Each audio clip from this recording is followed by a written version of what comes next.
Have you ever had that really jarring moment, maybe playing sports or just tripping awkwardly where you've jammed a finger? Oh, absolutely. It happens all the time. It does, doesn't it? And it's so often just dismissed, isn't it? Something you sort of shake off, maybe wince a bit, and then largely ignore. Exactly.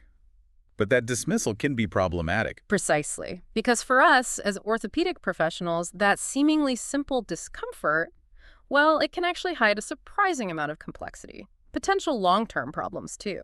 hmm So today, we're going much deeper than just the jammed finger label.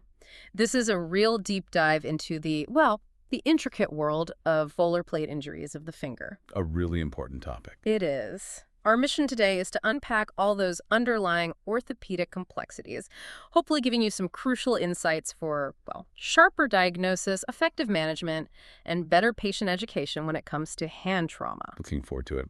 And guiding us through this fascinating and I think often underestimated area of hand orthopedics, I'm absolutely delighted to welcome our expert guest today. Thank you so much for joining us. It's my pleasure. Good to be here. Okay, let's unpack this. A seemingly simple jammed finger can indeed have quite a complex story behind it, far more than many might initially appreciate. It certainly can, and you've really hit on a crucial point there.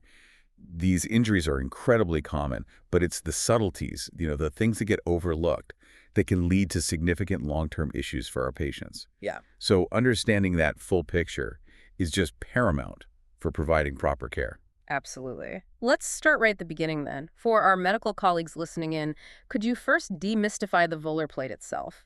What exactly is the structure we're focusing on today, and why is it so important? Of course. Well, the volar plate is fundamentally a remarkably strong, yet it also has some elasticity, fibrocartilaginous ligament.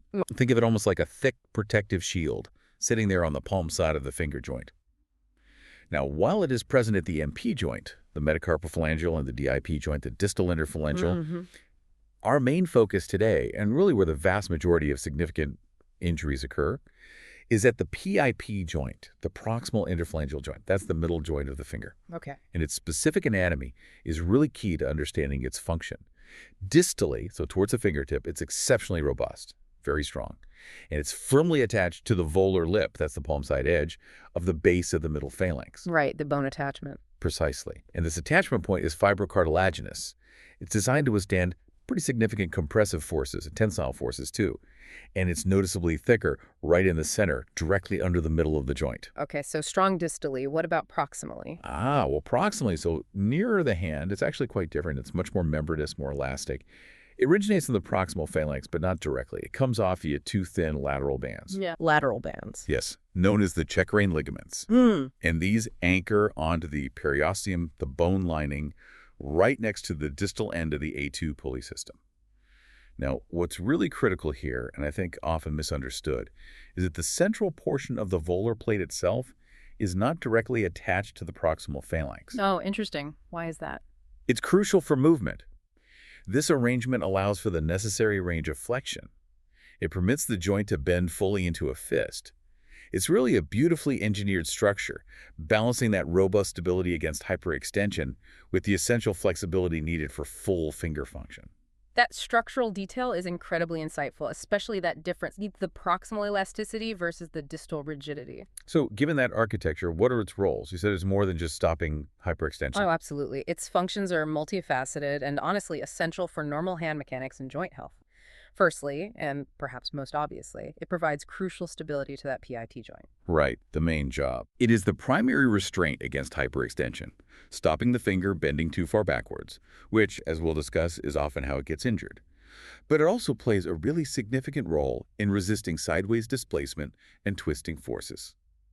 Without a functioning volar plate, the PIP joint would be inherently unstable in multiple directions. Okay, so stability is number one. What else? Secondly, it functions almost like a meniscus in the knee.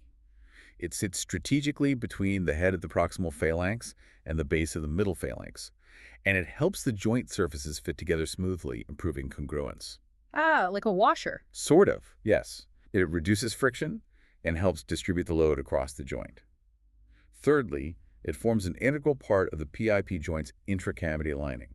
It helps maintain that enclosed joint space. Okay. And finally, on its palmar surface, it's lined with a very thin layer of tenosynovium. This provides an incredibly smooth, low-friction gliding surface for the flexor tendons as they pass over the joint. That's vital for efficient, effortless finger bending. Right, so the tendons can glide smoothly. Exactly. And we should also briefly mention the collateral ligaments here. The ones on the sides. That's right. Two strong ligaments, one on each side of the PIP joint. While the volar plate stops hyperextension, the collaterals are the main stabilizers against lateral deviation, stopping the finger bending sideways too far. Okay. Now, in more severe volar plate injuries, especially those involving dislocations, these collateral ligaments are often injured at the same time, further compromising the joint's stability. So understanding this interplay between the volar plate and the collateral ligaments is really key to appreciating the full picture of PIP joint stability and injury. It really is quite a remarkably engineered system, isn't it? Just one tiny structure, but with such absolutely pivotal roles. So if this structure is so critical and, as you say, robust, how exactly do these crucial volar plate injuries actually happen? What are the typical scenarios that we as clinicians should be looking out for? Well, the most common mechanism by far for volar plate injuries is indeed forced hyperextension of the PIP joint. Right, bending it back too far. Precisely. This happens when some external force pushes the finger backwards, beyond its normal physiological limits. A classic scenario involves a direct impact right onto the tip of the finger, very common in ball sports. Like catching a ball awkwardly. Exactly. Think of a basketball player trying to catch a fast pass, maybe slightly off target, or a rugby player making a tackle, and the ball, or maybe an opponent's body, directly strikes the extended finger. Basketball, football, rugby, netball, these are frequently cited examples where this mechanism is prevalent. Okay, so direct impact in sports is a big one. Any others? Yes, we also very commonly see these injuries resulting from falls on an outstretched hand. You'll know the acronym FOSH, F-O-O-S-H, fall on outstretched hand. Ah, yes, the classic foosh. Indeed. Here, the impact force travels up the arm and wrist, and it can lead to hyperextension of the digits as the hand hits the ground. Less dramatically, perhaps, but still a common cause, is simply catching one's fingers unexpectedly during everyday activities, maybe reaching for something quickly or bracing against a sudden movement. The common thread, though, is that sudden, excessive backward or dorsal force applied to the extended finger. So when this hyperextension happens, what's the spectrum of injury we might see? Is it always a complete tear, or are there varying degrees of damage? Because that must dictate the management approach. Absolutely. There's a clear and very important spectrum of injury. It ranges from quite mild to very severe, and understanding these distinctions is absolutely fundamental for accurate diagnosis and, crucially, for treatment planning. Okay. So at the milder end, we have what we call a sprain. This involves stretching or maybe microscopic tearing of some of the volar plate fibers, but the overall structural integrity, the strength of the ligament, remains largely intact. So it's stretched but holding. Essentially, yes. Moving up in severity, you can have a rupture. Now, this signifies a more substantial tear. It could be partial, where a significant portion of the ligament is torn, but some fibers still remain connected, holding things together to some extent.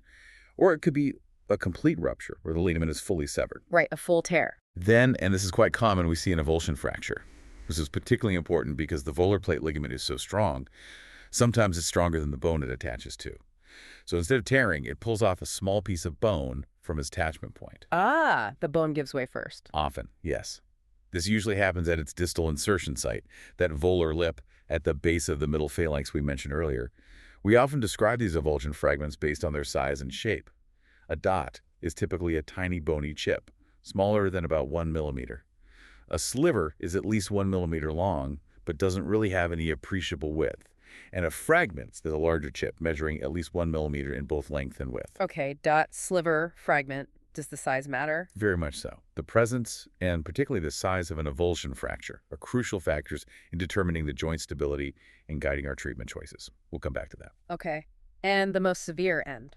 Well, finally, at the most severe end of the spectrum, the injury can be significant enough to cause a full dislocation or subluxation, meaning partial dislocation of the PIP joint itself. Right, the joint actually pops out. Exactly. And it's critical to remember that PIP joint dislocations almost invariably involve a significant concomitant volar plate injury. The plate is the primary stabilizer against hyperextension. So for the joint to dislocate dorsally, that plate has to tear. The forceful hyperextension tears the volar plate, allowing the proximal phalanx to displace backwards, dorsally, over the middle phalanx. The severity of the volar plate injury often directly correlates with the degree of joint instability and displacement seen. It's interesting how often these injuries seem to be linked to younger athletes. Is there a particular finger or joint that's more susceptible than others? And does age play a significant role? You're absolutely right to highlight the prevalence in younger patients. Their active participation in hand-and-contact sports, combined with the, well, often high-velocity nature of these activities, definitely makes them a higher-risk group. And the joint most commonly affected is, by far, the middle joint, the PIP joint of the index, middle ring, and little fingers. Anatomically, the PIP joint is just more vulnerable to hyperextension compared to the MP or DIP joints, mainly due to its specific ligamentous configuration that allows more extension. And within the PIP joint, is there a specific spot? Yes, the most frequent location for a tear is that distal rupture, right at the weaker insertion site at the base of the middle phalanx. As we said, the bone often gives way before the ligament itself tears cleanly. Okay. And age, you mentioned younger people, but can it happen to anyone? Oh, definitely. While younger, active individuals are most commonly affected simply because of the mechanism of entry sports, shoulder plate injuries can absolutely occur at any age from falls or other direct trauma. However, it is fair to say that the outcomes can sometimes be a bit more challenging in older patients, perhaps due to pre-existing joint stiffness or underlying degenerative changes in the joint. That makes a lot of sense, especially given the dynamics of ball sports and the biomechanics you described earlier. So let's move on to the diagnosis.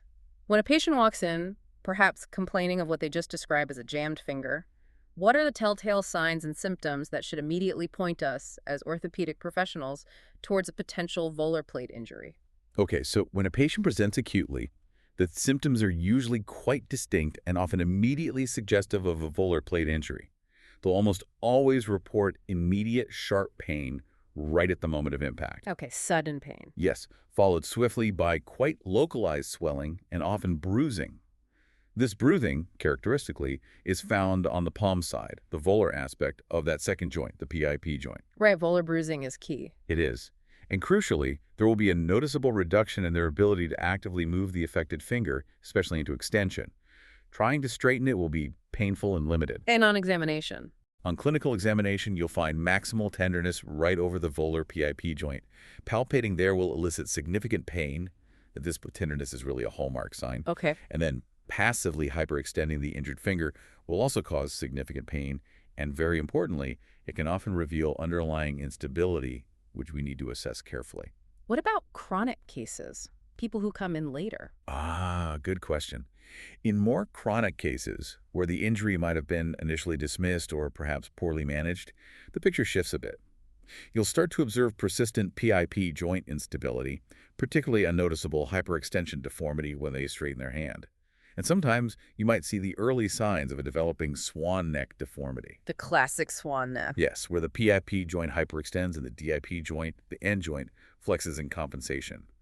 This deformity is a recognized late complication arising from that persistent volar plate insufficiency. Right.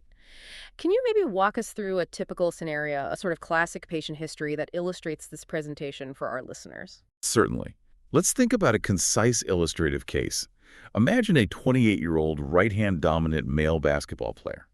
He presents to the emergency department. Okay. He describes trying to catch a fast, forceful pass that was maybe slightly out of his reach using his right hand.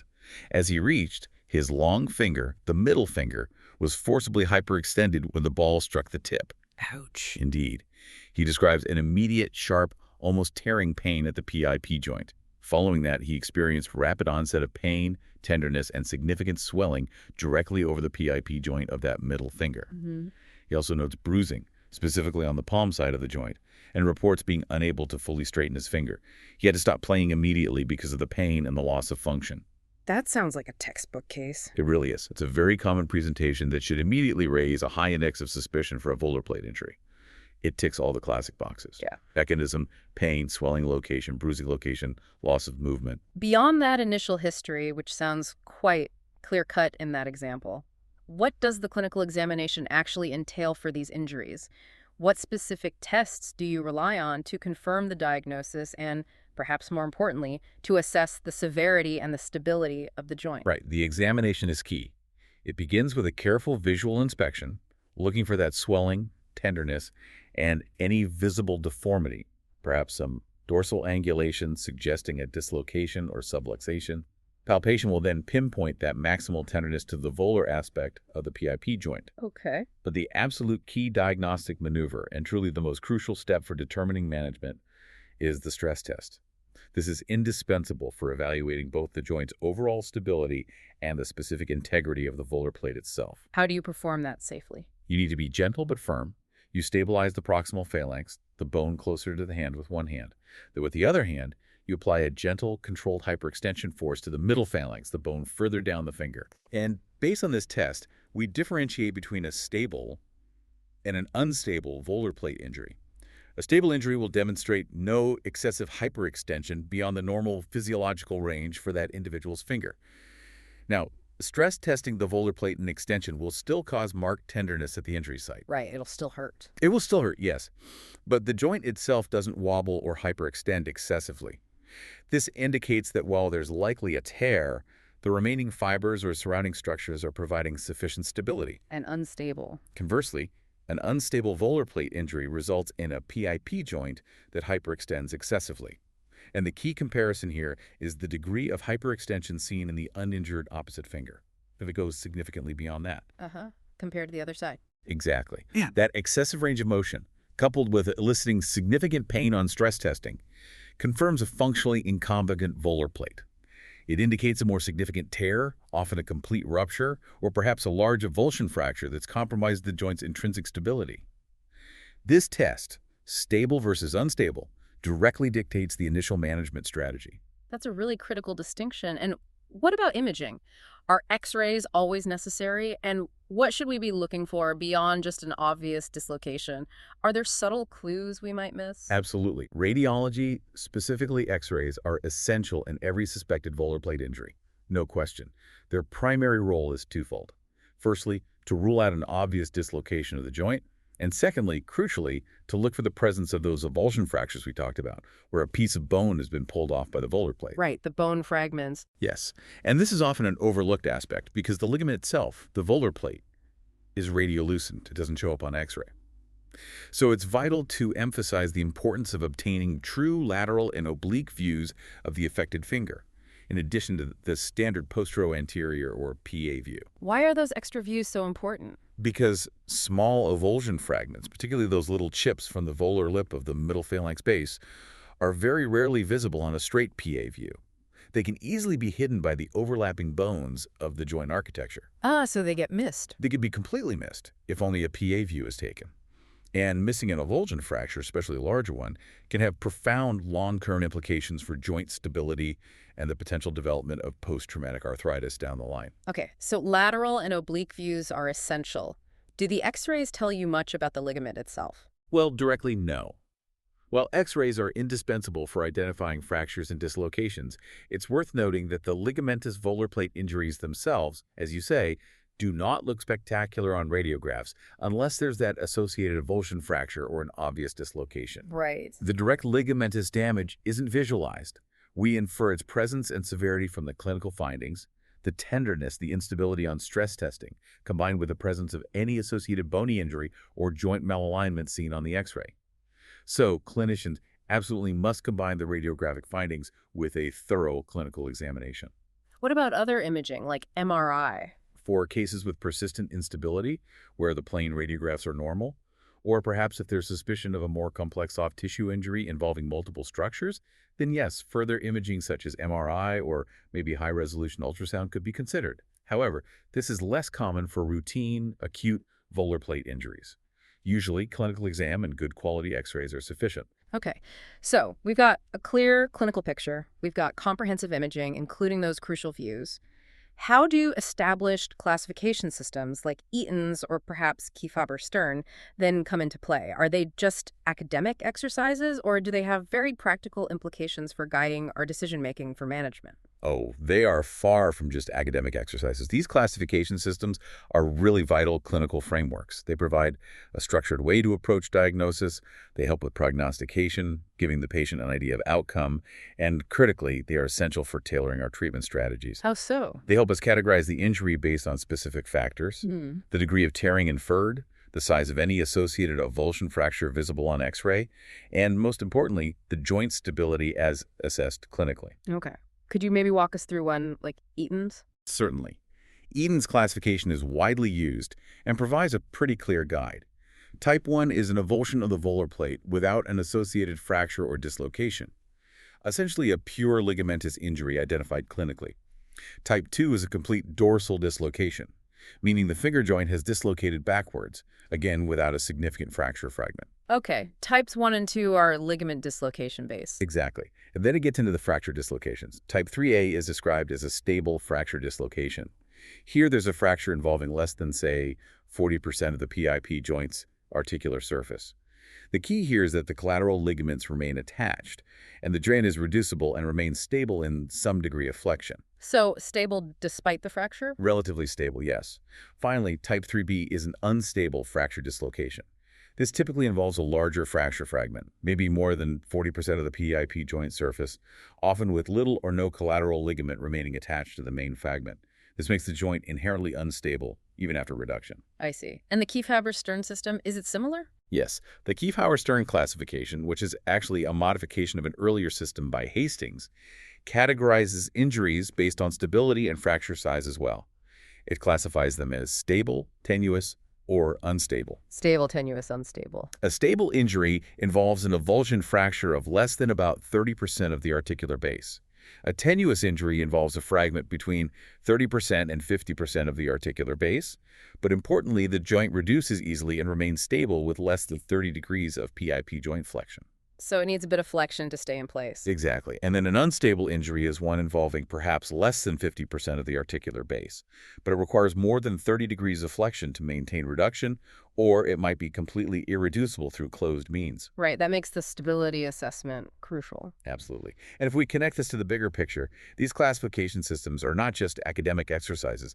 They are vital frameworks for prognosticating and tailoring our treatment approach. How do they directly guide treatment? Well, generally speaking, Eaton type 1, type 2, and type 3A injuries, or those Kiefhaber-Stern stable or tenuous injuries, which typically involve smaller fractures, less than 30–40% of the joint surface, and are reducible and stable with minimal flexion.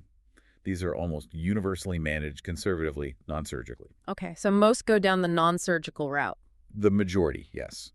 Conversely, for those Eaton type 3B or Kiefhaber-Stern unstable injuries, the ones involving larger fragments, greater than 40–50% of the joint surface, or which are irreducible or require significant flexion to stay reduced, surgical intervention is generally recommended. I see. So these systems directly inform whether we pursue non-surgical or surgical pathways. They provide a systematic, evidence-based approach to managing what can seem like a diverse group of injuries, all aiming for the best functional outcomes and minimizing those long-term complications like arthritis or stiffness. That's an exceptionally clear distinction for guiding treatment, moving from just description to actual clinical action. So let's talk about those management strategies in more detail, starting with conservative care, which is, as you said, the primary approach for most volar plate injuries. Could you walk us through the initial steps and the core principles of non-surgical care? Indeed. Conservative management really is the cornerstone for the vast majority of these injuries, particularly the stable ones, without significant avulsion fractures. The immediate care involves the principles most people know, often summarized as RICE, though perhaps police, protection, optimal loading, ice compression, elevation is more current. Yeah. Essentially, rest the injured digit initially to prevent further aggravation. Okay, rest first. Yes. Then elevate the hand, ideally above heart level, to help reduce swelling. Apply ice packs intermittently to the affected area, maybe 15–20 minutes every couple of hours, to minimize inflammation and help with pain. And manage the pain with simple analgesics like ibuprofen or paracetamol. Standard acute injury stuff. What about supporting the finger? Right. The first-line mechanical treatment for uncomplicated stable injuries, and one that I frequently recommend and find very effective, is buddy taping. It's also known as neighbor strapping. Taping it to the finger next door. Precisely. This technique is remarkably effective, largely due to its simplicity and, crucially, its ability to allow early, controlled motion. Its primary purpose is to protect the injured finger by strapping it to an adjacent, uninjured finger. The healthy finger then acts as a sort of dynamic splint. Ah, so it guides the movement. Exactly. And this permits early controlled movement of the injured finger within its safe range of motion, which, as we'll keep emphasizing, is absolutely vital to prevent joint stiffness, a major potential complication we need to avoid. How should it be applied correctly? Good question. The strapping needs to be secure enough to keep both fingers moving together during bending and straightening, but never so tight that it causes increased swelling, discoloration like the fingertip going blue or white or pins and needles. Right, need to watch circulation. Absolutely. Clear instructions to patients on monitoring for these signs of excessive tightness are essential. The tape should ideally be applied between the finger creases to allow maximum joint movement of the PIP and DIP joints. You might need to cut the tape lengthwise to make it narrow enough to avoid obstructing movement or causing skin irritation. Any other tips for comfort? Yes, placing a small piece of soft gauze or cotton wool between the fingers before taping is advisable. It increases comfort, absorbs sweat, and helps prevent skin maceration or breakdown between the digits. And the tape should ideally be changed daily, mainly for hygiene and to allow for skin inspection.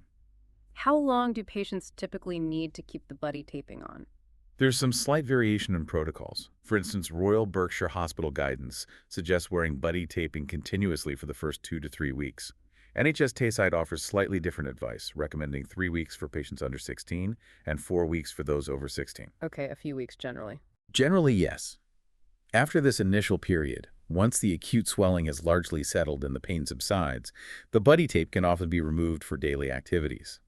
It might only need to be reapplied if there's a continued specific risk of re-injury, for example, when returning to certain sports. The real beauty of buddy taping is that it provides just enough support for healing while actively facilitating that crucial early motion. So buddy taping sounds quite versatile and patient-friendly for many cases, but what about more rigid support? When would splinting be indicated instead? What types do you typically use, and how are they managed? Splinting generally comes into play when there are more complicating factors. For instance, if there's a larger avulsion fracture present, or if there's significant joint instability that buddy taping alone cannot adequately control. Or simply if the injury is severe enough initially to warrant more rigid, albeit still controlled, immobilization. Makes sense. What kind of splint? The most common type we utilize for acute volar plate injuries is a static extension block splint. These are often custom-made by hand therapists from thermoplastic material, which can be molded directly to the patient's finger for a precise fit. Extension block? What does that mean? The principle is to block or prevent hyperextension, that damaging backward movement for the healing volar plate, while still allowing a controlled degree of flexion or bending. Ah, okay. Blocks one way, allows the other. Precisely. Initially, this splint is usually set to hold the PIP joint in about 20 to 30 degrees of flexion. This position minimizes tension on the healing volar plate and any fracture fragment, if present, while still allowing the patient to actively bend the finger further into flexion within the splint. And does the angle change over time? Yes, exactly. As the injury heals and the swelling reduces over the following weeks, the splint can be periodically remolded by the therapist to gradually reduce the degree of flexion, progressing towards a neutral, straight position. Are there other types of splints used? In some specific, often more chronic cases, perhaps where a fixed flexion contracture and inability to straighten the finger has already developed, a dynamic extension splint might be employed. These use gentle, continuous forces, often from springs or elastic bands, to gradually stretch the joint and restore extension over time. But for acute injuries, the static extension block is far more common. How long would a patient wear the static splint?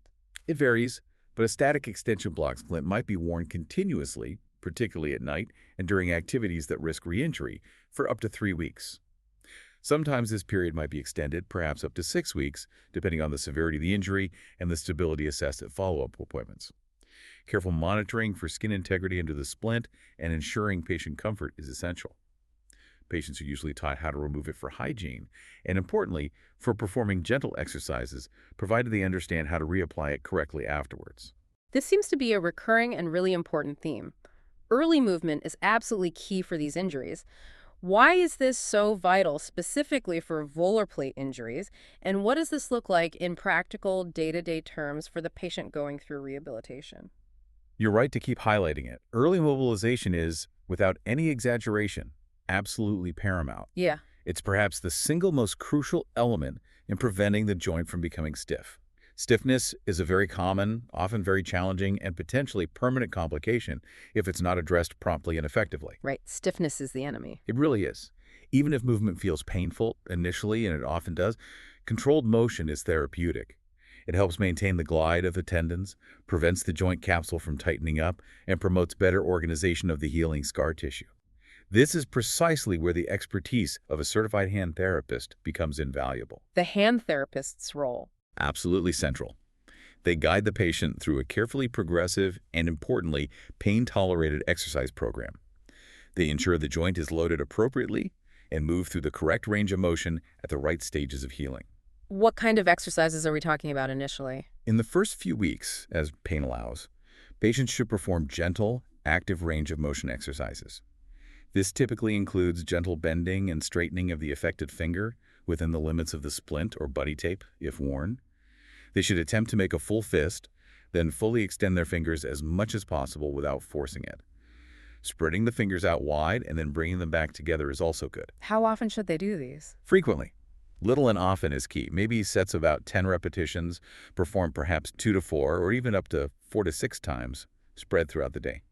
The goal is to gently encourage movement and regain range without overstressing the healing tissue. And what if stiffness is still a problem later on, say after 6 weeks? Good question. If stiffness persists after that initial 6-week period, the exercises need to progress. The hand therapist might guide the patient to more actively push each finger towards the palm, maybe holding for 3 seconds, to improve flexion. Then, resistance exercises can be introduced cautiously. Like squeezing something. Exactly.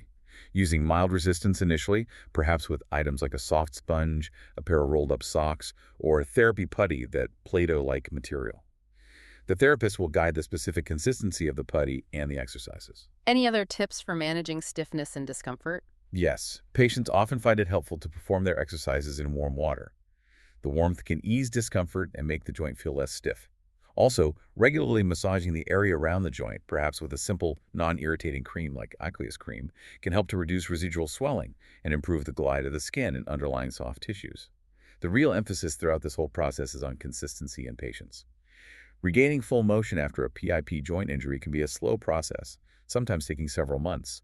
It sounds like a very well-structured, progressive rehabilitation approach, with the hand therapist being absolutely central to success. But when does the discussion shift away from this conservative care towards considering surgical intervention for these injuries? What are the sort of non-negotiable indications that would prompt you to take a patient to theater? That's always a critical decision point, isn't it? And it's Yeah. always a nuanced discussion, weighing the potential benefits of surgery against the inherent risks. Operative management is typically reserved for quite specific indications where conservative treatment is either unlikely to yield a good functional outcome, or perhaps where it has already been tried and has clearly failed. What are those main indications? Well, probably the most common and compelling indication is significant joint instability. If, despite a proper trial of conservative treatment, usually involving extension block splinting and diligent hand therapy for several weeks, the PIP joint remains persistently unstable, particularly with excessive hyperextension or maybe significant lateral deviation on stress testing, then surgery becomes necessary to restore functional stability. So persistent instability despite trying splinting. What else? The presence of large avulsion fractures.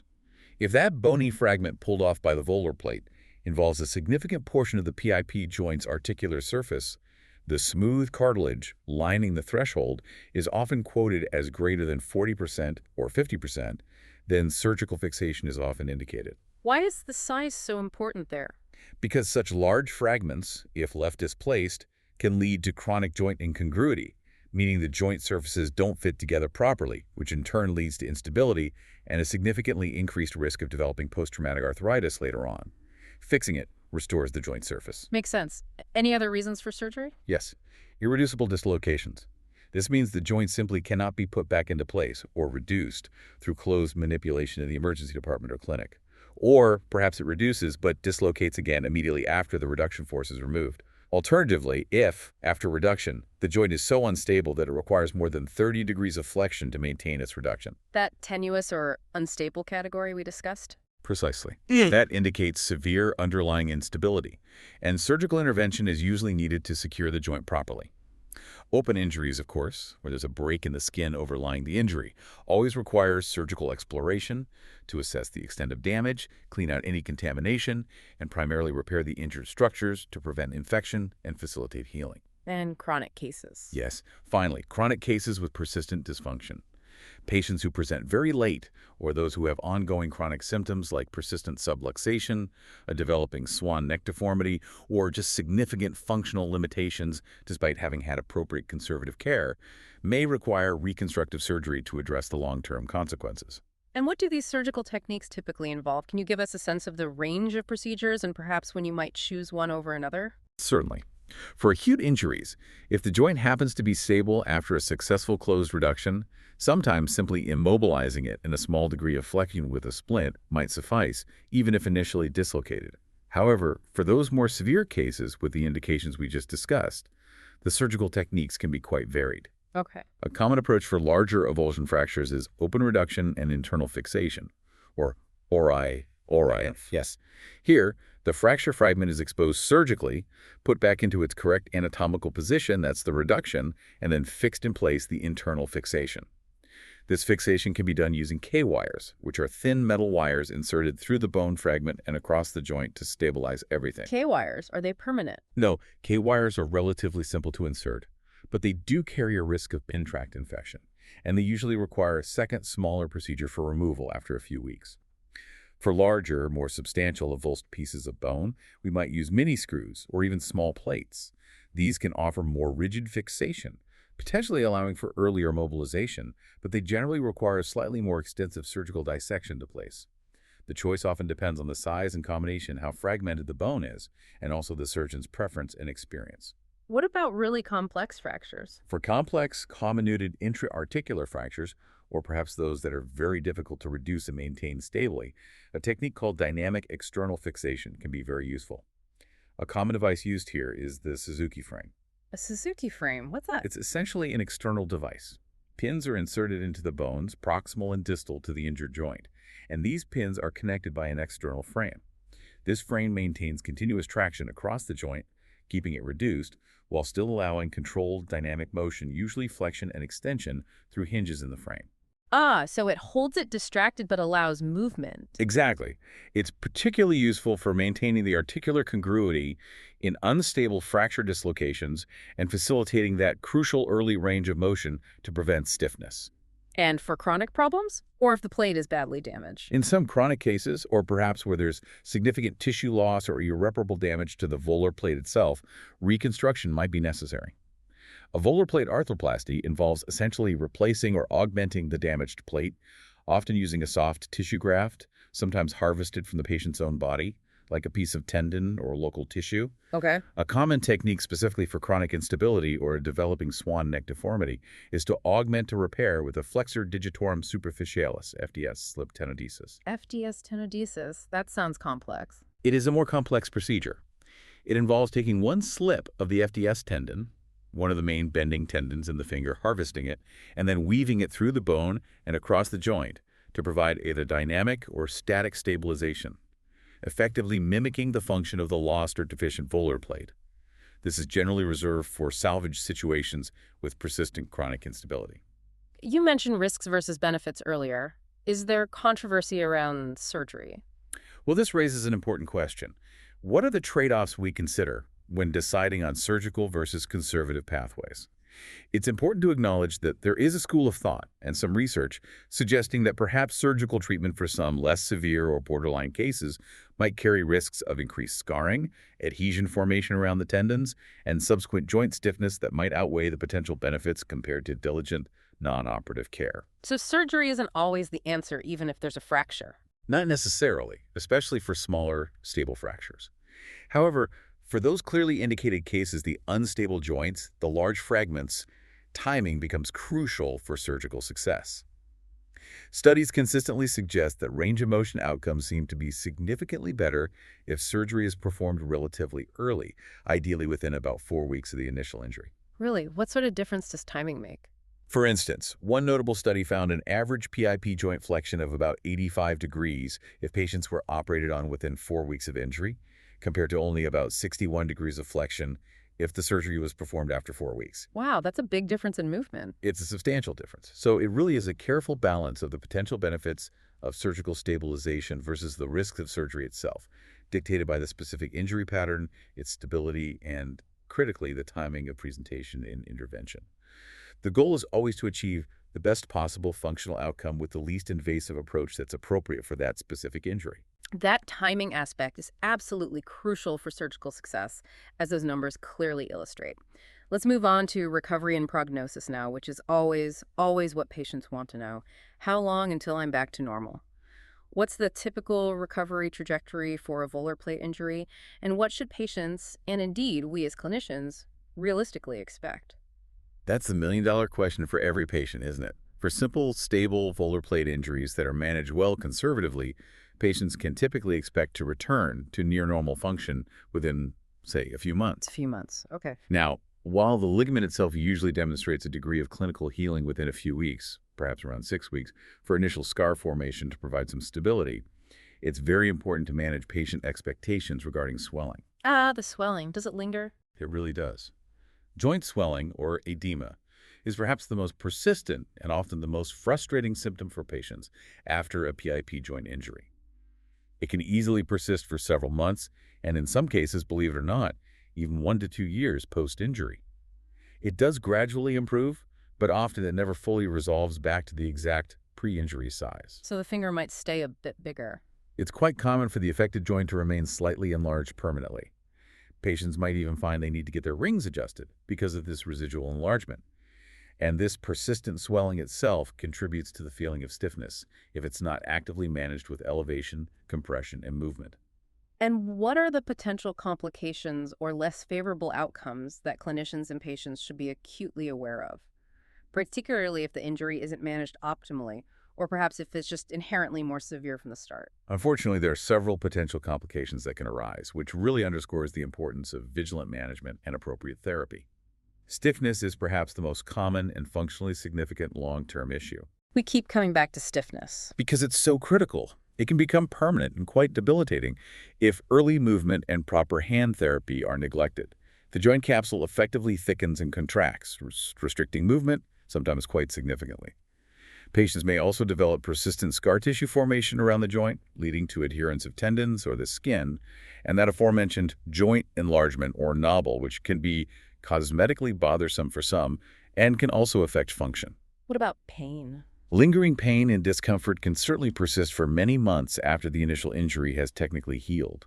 And some patients report a persistent sensitivity to touch or particularly to cold in the affected finger for quite a long time, maybe 1 to 2 years post-injury. And more serious structural problems. Yes, in more severe or perhaps undertreated or untreated cases, we can see a significant flexion contracture develop, which is a persistent inability to fully straighten the finger.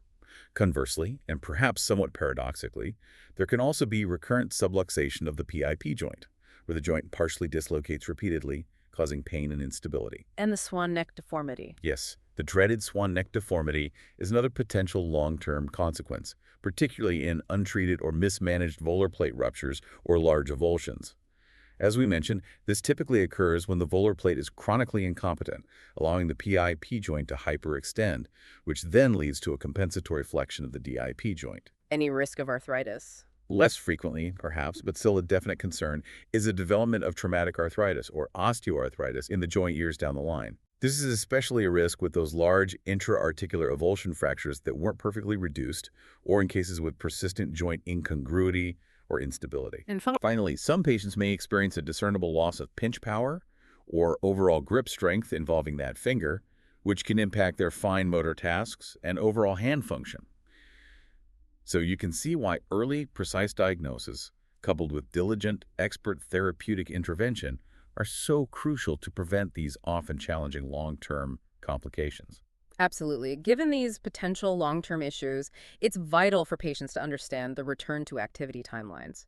What are the typical guidelines for returning to daily activities, specific types of work, driving, and especially sports, considering that higher risk population? Right. The return to activities is very individualized.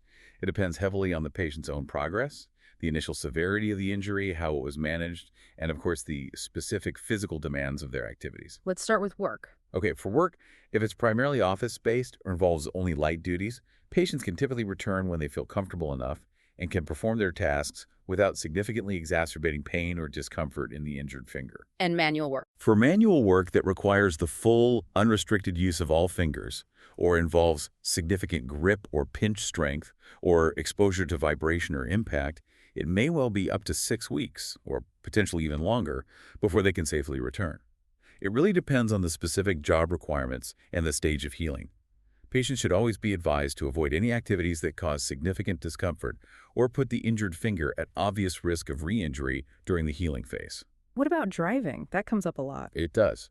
Regarding driving, a crucial safety point is that patients should absolutely not drive while wearing a bulky thermoplastic splint, as it can clearly impair their ability to grip the steering wheel effectively or operate other controls like the gear stick or handbrake. Okay. No driving with a splint. When can they drive? Beyond the splint issue, they can return to driving when they feel confident that they are able to control their vehicle safely at all times without being distracted by pain from the injured finger. And critically, they must be able to perform an emergency stop without hesitation or any compromise in their reaction time or braking force. Whose responsibility is that decision? Ultimately, it's the individual's responsibility to assess their own fitness, to drive, and to be able to prove their safety to the police and their insurance company if questioned, particularly if an accident were to occur due to potentially impaired hand function. Right, safety first. Now, sports, a big one for these injuries. Yes, for sporting activities, which is naturally a frequent concern for our younger patient population, the guidelines do vary slightly, depending on the source and the sport. A general guideline might be around 6 weeks before the hand is considered sufficiently healed for general non-contact play or training. And contact sports. Contact sports, things like rugby, football, basketball, martial arts, where there's a high risk of direct impact or re-injury to the finger. The Royal Berkshire Hospital Protocol, for instance, advises a more cautious 12 weeks post-injury before a full return. 12 weeks for contact sports. That's quite a while. It is. But it allows for more robust ligamentous healing and strengthening to try and minimize the risk of recurrence. NHS Tayside guidelines offer slightly different timelines depending on age. They suggest under 16s can often return to sport in about 4 weeks, while over 16s should perhaps wait 6 weeks. So some variation there. There is some variation in specific protocols between institutions, yes, but the underlying principle is always the same. Ensure adequate healing, stability, strength, and range of motion before returning to high-impact or high-risk activities where the finger could easily be injured again. Okay, that's clear. Now, here's where it gets really interesting, I think. What about those patients who don't present for treatment immediately? Maybe they did just dismiss it as a jammed finger, as we discussed right at the start. Does that delayed presentation significantly worsen the outcome? Or is there perhaps more nuance to it? Does it challenge some of our traditional assumptions about needing immediate care? This is an excellent question, and it addresses a very common clinical scenario we all encounter. Traditional thinking in orthopedics often strongly suggests that early intervention is paramount for achieving optimal outcomes in almost all hand injuries. Get it seen quickly, get it treated quickly. Right, that's the standard advice. It is. However, there was a fascinating study published from the London Hand Clinic by Paulson and Singh back in 2010, which provides some truly insightful and perhaps surprising data specifically looking at this late presentation phenomena for volar plate injuries. And the findings can be quite reassuring, actually, for both patients and clinicians in certain situations. What did they find? Well, they looked retrospectively at a series of 14 patients who had sustained 16 volar plate injuries between them. The key thing was that these patients all presented more than 2 weeks after their initial injury. The mean presentation time was actually 27 days, almost 4 weeks late on average, and the range was quite wide, from 14 days up to a surprising 79 days late. Wow, 79 days. That's nearly 3 months after the injury. Exactly, almost 3 months for some. And despite this significant delay, all these patients were treated non-surgically with immediate supervised mobilization under the guidance of a specialist hand therapist starting from when they presented. And the results? What's truly fascinating here, and indeed it does challenge the traditional thinking that often suggests early intervention is paramount, is that this clinical data demonstrates remarkable resilience and adaptability in response to structured hand therapy, even when presentation is significantly delayed. So they still did well. Remarkably well, yes. Despite the substantial delay in starting treatment, all patients in their cohort reported returning to their previous levels of function, and that encompassed daily living activities, recreational pursuits, and their occupational demands by the time they were discharged from therapy. And how long did the therapy take? Discharge occurred at a mean of 74 days after treatment commenced, not after the injury date. And functionally, they observed a mean improvement in the total active range of movement of 25 degrees across the cohort during that therapy period. That's quite an improvement. It is. So the study concluded that good functional outcomes are indeed possible without surgical intervention, even with quite delayed presentation for these types of volar plate injuries, provided that an experienced hand therapist manages a diligent and immediate mobilization program once the patient does present. Are there any downsides to presenting late, though? Yes, there is a key caveat mentioned in the study. They found that late presentation does seem to increase the chance of the patient developing a residual extension lag. The mean residual lag in their cohort was 10 degrees. Meaning they couldn't fully straighten the finger. Exactly. They lacked those last 10 degrees of full extension compared to their uninjured side. However, importantly, the authors noted that this residual lag did not seem to significantly affect overall patient satisfaction or their reported ability to return to their previous level of function in their specific patient group. Okay, any limitations to that study? Well, it's important to acknowledge limitations, as with any study. It was retrospective, and the numbers were relatively small. Also, they didn't specifically record the exact nature of all the patient's occupational and leisure activities in great detail, so the definition of returning to previous levels of function is perhaps somewhat general. But still, quite powerful findings. Absolutely. Overall, it powerfully challenges the absolute necessity of immediate presentation for achieving a good functional outcome in these specific types of conservatively managed volar plate injuries. And, perhaps even more importantly, it emphatically highlights the indispensable role of dedicated, expert hand therapy in achieving these positive results, even when faced with a delay. It really shows the body's remarkable capacity to adapt and heal with the right therapeutic guidance. That's a truly remarkable finding, and certainly encouraging for patients who might, for whatever reason, not present immediately. And it absolutely underscores, yet again, the critical role of the hand therapist in navigating these complex recoveries. Now, beyond treating the injury once it's happened, prevention is obviously crucial, especially for athletes and those engaging in high-risk activities. Are there effective taping methods or perhaps other general strategies that can help prevent hyperextension and minimize the risk of recurrence? Yes, absolutely. Prevention is paramount, particularly in sports and activities where these hyperextension injuries are known to be common. While, of course, nothing can guarantee complete prevention in contact sports or accidental falls, specific taping methods can certainly significantly reduce the risk. There's good guidance available, for instance, from places like Body Fit Physiotherapy on protective taping techniques which are relatively easily implementable by athletes themselves or by coaches or trainers. What materials are typically used for that? The typical materials used are usually a 25mm elastic adhesive bandage, something like Elastoplast or similar, which provides flexible support while still allowing some movement. And then for extra reinforcement, you might also use a narrower, maybe 10mm rigid zinc oxide tape. And how is it applied? What's the technique? The technique usually involves starting with an anchor strip, perhaps around the wrist or the base of the hand, to provide a stable base for the tape. Then you manipulate the elastic tape, often in a sort of figure-of-8 pattern. You loop it up around the hand and then specifically over the back, the dorsal aspect of the finger joint. You want to protect the PIP joint, in this case, creating a barrier to hyperextension. Okay. Now, a critical point of caution here, which is sometimes done incorrectly, is not to apply the tape too tightly across the palmar aspect of the finger or hand. Why is that important? Because if the tape is too tight on the palm side, it can actually pull the finger joint further into flexion, actively resisting full extension. This might mean the fingers remain in a slightly more closed or flexed position when the person's trying to perform activities like catching a ball. And paradoxically, that could potentially increase the risk of other injuries, such as a mallet finger, where the tip of the finger is forcibly bent downwards if it gets hit while slightly flexed. I see. So don't block flexion, just block hyperextension. Exactly. The aim is to block the excessive backward movement.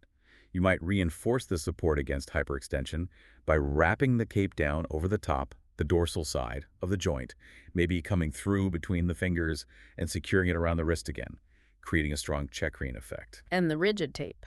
If extra support is desired, a piece of that 10mm rigid tape can be added. It's often placed across the middle of the elastic tape, right on the dorsal aspect of the joint, and then wrapped around. This helps to lock it off nicely and provides a really firm block against excessive backward bending. So the idea is to support without over-restricting. Precisely. The rationale behind this method is to provide that external biomechanical support to the joint, effectively preventing excessive hyperextension, while still allowing the necessary functional range of motion for the activity, like catching a ball. It's about finding that balance of stability without over-restriction that allows for continued participation while minimizing risk. Are there other prevention strategies besides taping? Yes, beyond taping, other general strategies are also important. Things like proper technique training in sports, focusing on hand position for catching or tackling. Strengthening the intrinsic and extrinsic hand muscles can also help improve dynamic joint stability. And of course, ensuring adequate warm-up and cool-down routines helps maintain flexibility and resilience of the soft tissues. Just general awareness of the risks and mechanisms is also a powerful preventative tool in itself. That's incredibly practical advice for athletes, trainers, and indeed anyone engaged in activities that might put their fingers at risk. So, Prof, to try and distill our really comprehensive discussion today, what would you say are the critical takeaways for our orthopedic colleagues listening in regarding volar plate injuries?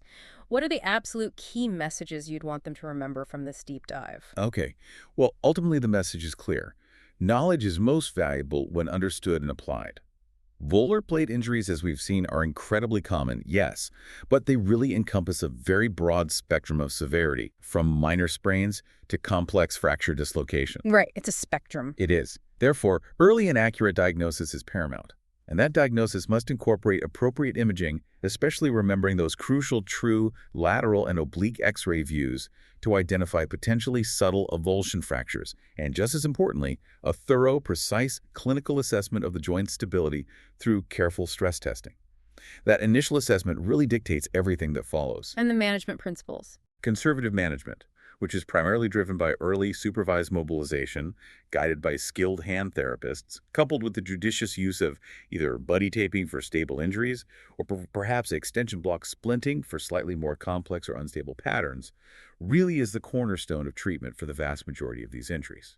And it works well even if presentation is delayed sometimes. It does. It consistently yields excellent outcomes. And as we discussed, recent clinical data has impressively shown its effectiveness, even in many cases a delayed presentation, provided that structured therapy is initiated promptly once they're seen. When is surgery needed then? Surgical intervention, while absolutely vital for specific cases, should typically be reserved for those patients with significant persistent joint instability, those with large articular avulsion fractures that clearly compromise joint mechanics and predispose to arthritis, irreducible dislocations, or perhaps chronic dysfunction that has demonstrably failed to respond to a proper course of conservative care. So a systematic approach is key.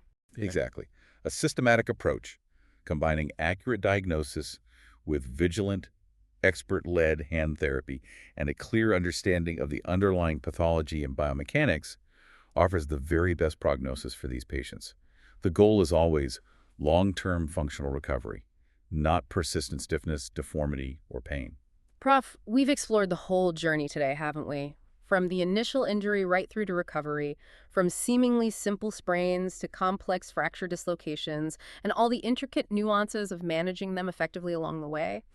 What's one final thought or perhaps a challenge you'd like to leave our listeners with?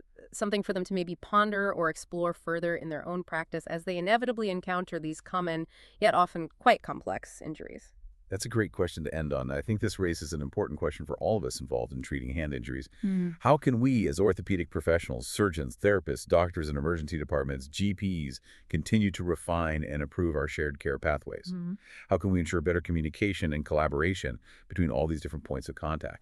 We really need to ensure that every patient, regardless of how they initially present or the perceived severity of their injury at first glance, receives the optimal, evidence-based care pathway for even these seemingly minor hand injuries, like a volar plate sprain. Because, as we've discussed, the long-term functional implications can be significant if they're missed or mismanaged. It demands our collective, coordinated expertise and a real commitment to meticulous diagnosis and targeted rehabilitation for every single patient. A call for continued refinement of our systems and collaboration. That's a powerful thought to end on. Prof, thank you so much for your invaluable insights into volar plate injuries today. This has been an incredibly comprehensive, genuinely enlightening, and really fascinating deep dive into the topic. It's been my pleasure entirely. Always happy to share these insights and discuss these important conditions with our colleagues. And to you, our listeners, if you found this deep dive valuable, please do take just a moment to rate and share Deep Dive Ortho with your colleagues. Thank you so much for joining us today, and we look forward to bringing you the next episode of Deep Dive Ortho very soon.